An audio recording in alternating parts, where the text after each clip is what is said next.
Let's talk about brainstorming. But before you talk about brainstorming works well if you have a group. And I know this is a concept we have not talked about, and but I think this is something that you can do. You can, before you get to this phase, before you start brainstorming, you can get 2 to 3 friends in the university. I'm sure you can, um, just to help you or to walk with you through this process. You can look for a couple of your friends. It doesn't really have to be university students. It can be, your normal friends out there. You can decide to go out somewhere for coffee and have this exercise. Brainstorming works best as when you're in a group. So brainstorming is supposed to be a safe space. So once you have your 2 to 3 friends, ensure it's a safe space where people can share ideas freely without judgment uh, or criticism. Because remember what I said when you're starting this ideation phase, it's really about quantity over quality. It's about coming up with as many ideas as possible. Some ideas will sound questionable, some ideas uh, you know don't seem like they will work. This is not the time to start judging. This is the time to embrace whatever idea comes up. So brainstorming is supposed to be a safe space where your 2 to 3 friends, and of course you included, are able to come up with as many ideas as possible. And again, it works best if you limit time. So you don't want to do this exercise for more than an hour, right? So you can limit it to more than you can limit it to an hour, and in that 1 hour you generate as many ideas as possible. There's no limits, right? Um, and in brainstorming, there's a technique that's called the nominal group technique, and I just wanted to go over this very quickly. So you and your friends, here I've used an example of a co-founder, but you and your 2 to 3 friends, again, just look for a space. It can be in campus, just somewhere relaxed. Maybe there's free flow of, fresh air. You can get some tea or some coffee, just a chill space, a safe space. Must do, especially for you, who has rallied the team, is to really explain what the need is.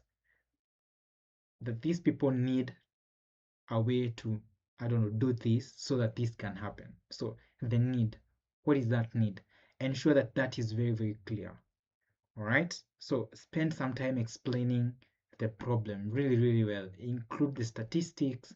Just talk about the problem and ensure that every person in that group of yours understand the problem. The second step is silent generation of ideas. So in silence, and you can scatter a bit. So each person in that group is supposed to come up with as many ideas as possible. Um, at this point, don't use any ChatGPT, don't use any AI generated ideas.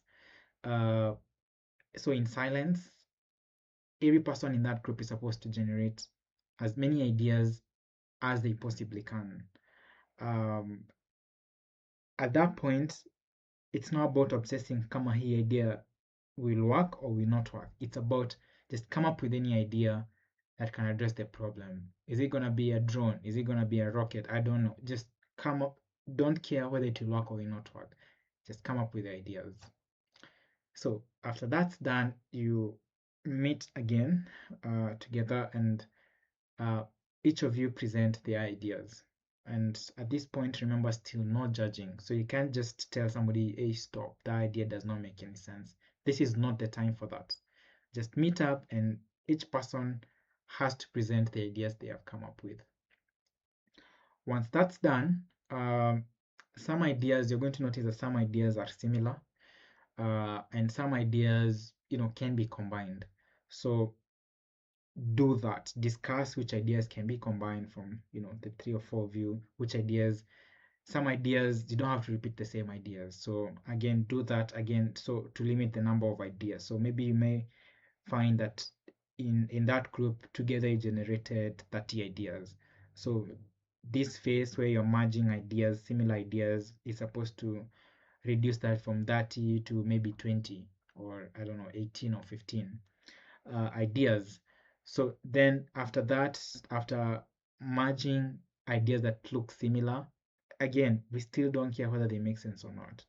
Again, move to nomination. And what you talk about selection and nomination is actually now critically as a team sitting down and actually filtering out ideas that are not feasible.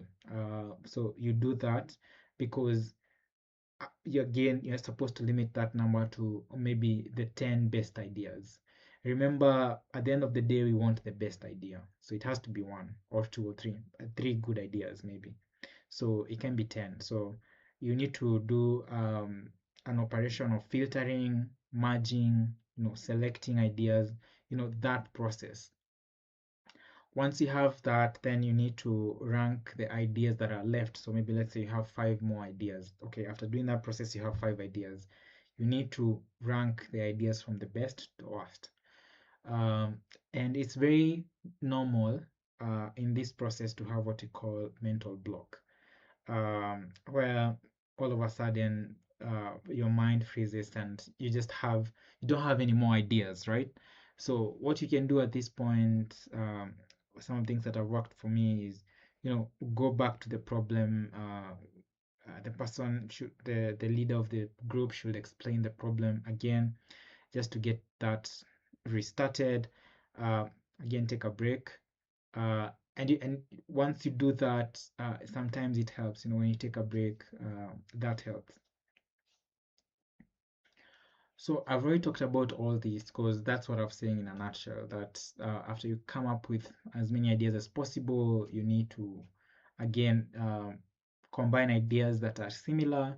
After you combine ideas that are similar, there are some ideas that actually need to leave the list because they are not feasible. But again, that's a group discussion. So discuss again which ideas should leave the list and explain why, of course.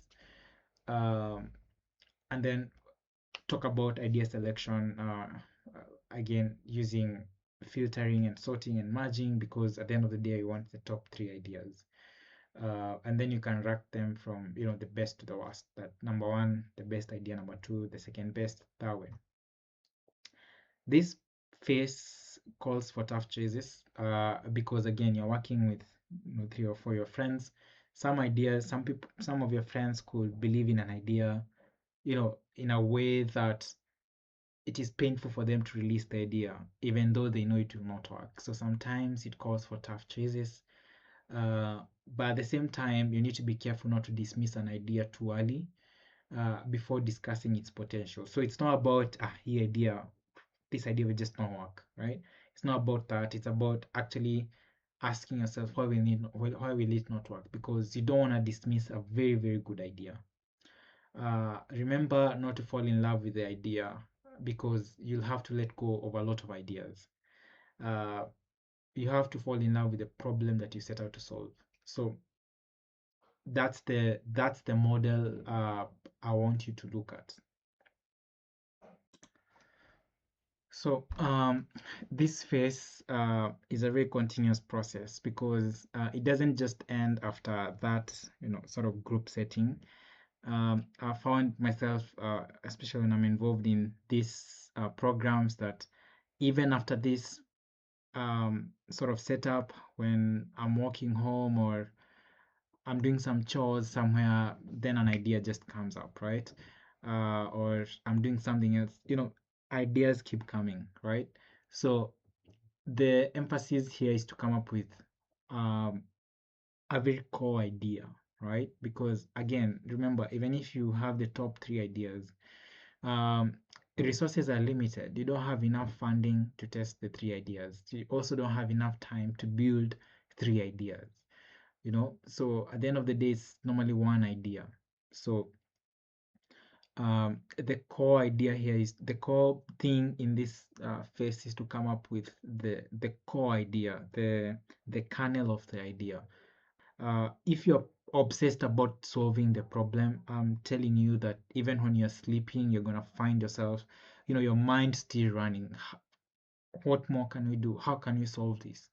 And you're going to get more ideas and more ideas.